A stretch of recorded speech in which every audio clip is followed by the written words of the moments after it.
The Five Love Languages by Gary Chapman. Researchers have found that typical marriages have about a 50% chance of lasting, which begs the question, what happens to love after the wedding? To find that answer, we must first look into the problem. People speak different love languages. We must be willing to learn our spouse's primary love language if we are to be effective communicators of love. Most of us will have to put forth the effort to learn a secondary love language. We cannot rely on our native tongue if our spouse does not understand it. If we want them to feel the love we are trying to communicate, we must express it in their primary love language. Most of us enter marriage by way of the in-love experience. We meet someone whose physical characteristics and personality traits create enough electrical shock to trigger our love alert system. At its peak, the in-love experience is euphoric. We are emotionally obsessed with each other. We go to sleep thinking of one another. When we rise, that person is the first thought on our minds. We long to be together. We have been led to believe that if we are really in love, it will last forever. Unfortunately, the eternity of the in-love experience is fiction, not fact. Some couples believe that the end of the in-love experience means they only have two options: resign themselves to a life of misery with their spouse, or jump ship and try again. Our generation has opted for the latter, whereas an earlier generation often chose the former. There is a third and better alternative. We can recognize the in-love experience for what it was, a temporary emotional high, and now pursue real love with our spouse. Our most basic emotional need is not to fall in love, but to be genuinely loved by another, to know a love that grows out of reason and choice, not instinct.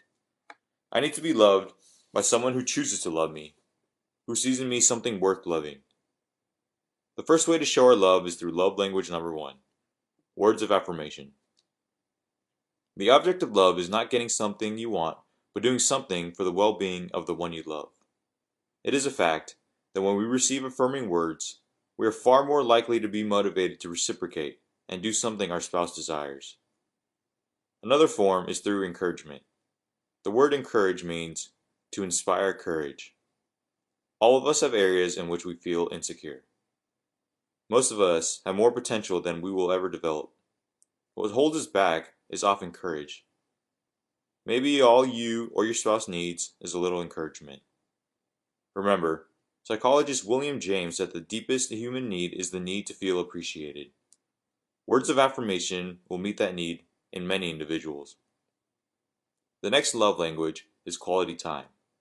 By quality time, I mean giving someone your undivided attention. If your mate's primary love language is quality time, she simply wants you, being with her, spending time.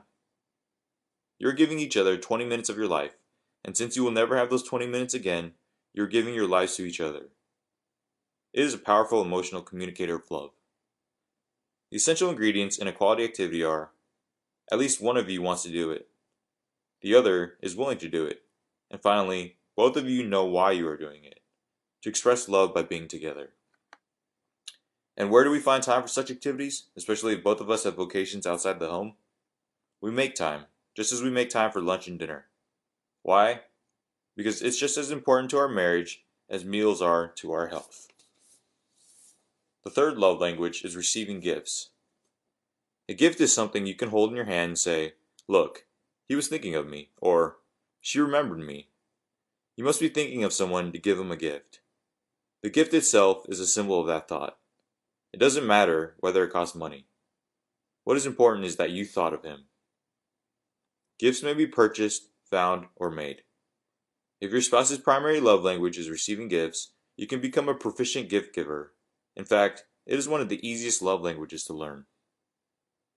Gifts need not be expensive, nor must they be given weekly. For some individuals, their worth has nothing to do with the monetary value and everything to do with love. If receiving gifts isn't their love language, try love language number 4, acts of service. By act of service, I mean doing things you know your spouse would like you to do.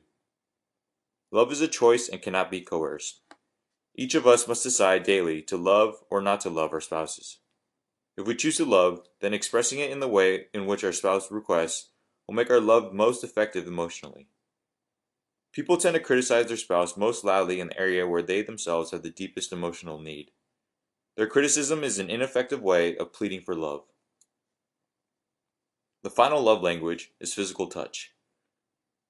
We have long known that physical touch is a way of communicating emotional love. Numerous research projects in the area of child development have made the conclusion that babies who are held, stroked, and kissed develop a healthier emotional life than those who are left for long periods of time without physical contact. Holding hands, kissing, and embracing are all ways of communicating emotional love to one spouse.